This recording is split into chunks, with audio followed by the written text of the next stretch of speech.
অনেকদিন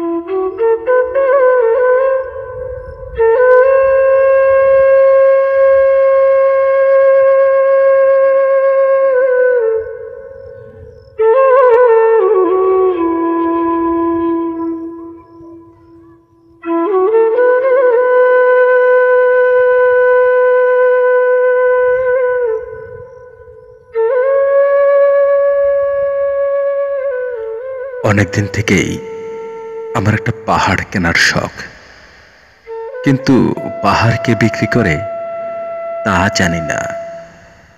যদি তার দেখা পেতাম, দামের জন্য আটকাতো না। আমার নিজস্ব একটা নদী আছে, সেটা দিয়ে দিতাম পাহাড়টার বদলে। কে না জানে পাহাড়ের চেয়ে নদীর দামই বেশি।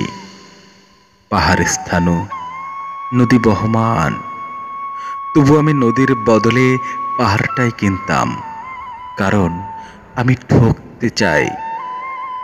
নদীটা অবশ্য কিনেছিলাম একটা দ্বীপের বদলে।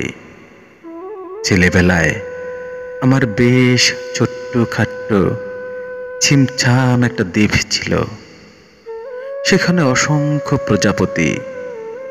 শৈশবে দ্বীপটি ছিল আমার বড় প্রিয়।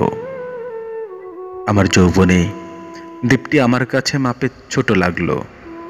প্রবহমান ছিপছিপে তন্নি নদীটি বেশ পছন্দ হলো আমার। বন্ধুরা বলল, এইটুকু একটা দ্বীপের বিনিময়ে এত বড় নদী পেয়েছিস, খুব জিতেছিস মায়েরি। তখন আমি জয়ের আনন্দে বিহ্বল হতাম। তখন আমি সত্যিই ভালোবাসতাম নদীটিকে। নদী আমার অনেক প্রশ্নের উত্তর দিত, যেমন, বলতো আজ সন্ধেবেলা বৃষ্টি হবে কিনা।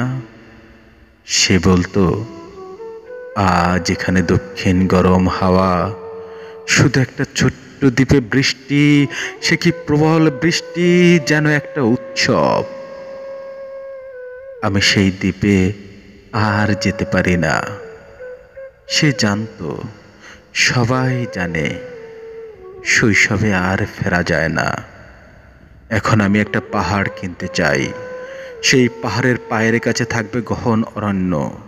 আমি সেই অরণ্য পার হয়ে যাব, তারপর শুধু রুক্ষ কঠিন পাহাড়, একেবারে চূড়ায়, মাথার খুব কাছেই আকাশ, নিচে বিপুলা পৃথিবী, চরাচরে তীব্র নির্জনতা, আমার কণ্ঠস্বর যেখানে কেউ শুনতে পাবে না।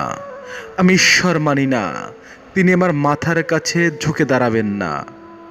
আমি শুধু 10 দিককে উদ্দেশ্য করে বলবো, প্রত্যেক মানুষই অহংকারী। এখানে আমি একা, আমার কোনো অহংকার নেই। এখানে জয়ী হবার বদলে ক্ষমা চাইতে ভালো লাগে।